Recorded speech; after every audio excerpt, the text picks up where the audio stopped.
on a cold February day in 1957, a young boy's lifeless body was found in a discarded cardboard box in the woods of Philadelphia.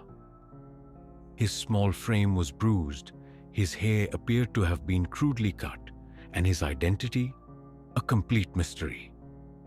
For over 6 decades, this child, whom the world would later call the boy in the box, remained nameless, faceless, and forgotten. But the truth behind his tragic fate might be far more terrifying than we ever imagined. It was February 25th, 1957. A college student walking through the Fox Chase woods in Philadelphia stumbled upon something that sent chills down his spine. A large, empty cardboard box sat abandoned near the road, but inside lay the small, frail body of a child, wrapped in a cheap checkered blanket. The boy appeared to be between 4 to 6 years old. His body was severely malnourished, his ribs clearly visible. His hair had been chopped off, almost as if someone had tried to change his appearance. His feet and hands were pruned, suggesting he had recently been bathed before his death. But perhaps the most haunting part, he had bruises all over his tiny body, indicating prolonged abuse.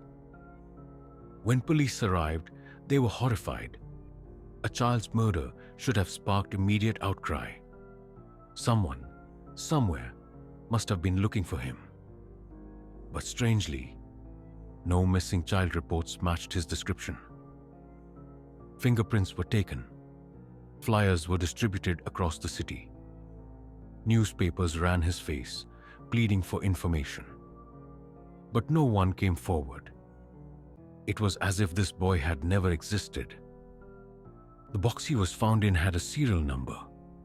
Investigators tracked it to a department store that had sold it as a bassinet box. But the records led nowhere. The checkered blanket? Mass-produced and untraceable. The case went cold. But theories began to emerge.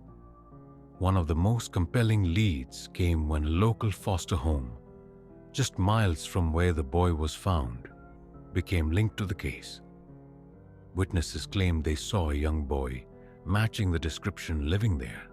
Some even allege that the boy was brutally mistreated before he disappeared, but police could never prove the connection. In 2002, a woman known only as M came forward with a shocking confession. She claimed that in 1954, her mother had bought the boy as an unofficial adoption. According to her, the boy was horribly abused for years until one night, after a severe beating, he was killed. Her mother then cut his hair, cleaned him, and dumped his body in the woods. But despite her horrifying tale, no physical evidence could verify her claims. Some believe the boy was never meant to be found. Some theorists suggest he could have been a victim of child trafficking or illegal medical experiments.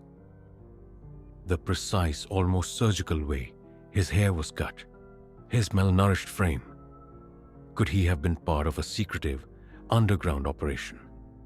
But once again, the lack of any solid leads turned this theory into another dead end. For over 60 years, the boy in the box remained an enigma. Countless detectives, journalists, and amateur sleuths tried to uncover his name. But then, in 2022, technology finally gave him back his identity.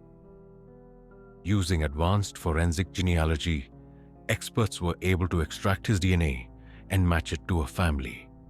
His name, Joseph Augustus Zarelli. His parents were identified, but due to privacy laws, their names have never been publicly released. To this day, no one knows how young Joseph ended up in that box, and whether justice will ever be served. So, what really happened to Joseph Augustus Zarelli? Was he the victim of an abusive home, a hidden foster care tragedy, or something even darker? The case may have some answers, but it remains chillingly unresolved. What do you think happened? Leave your theories in the comments below. Don't forget to subscribe for more true crime mysteries.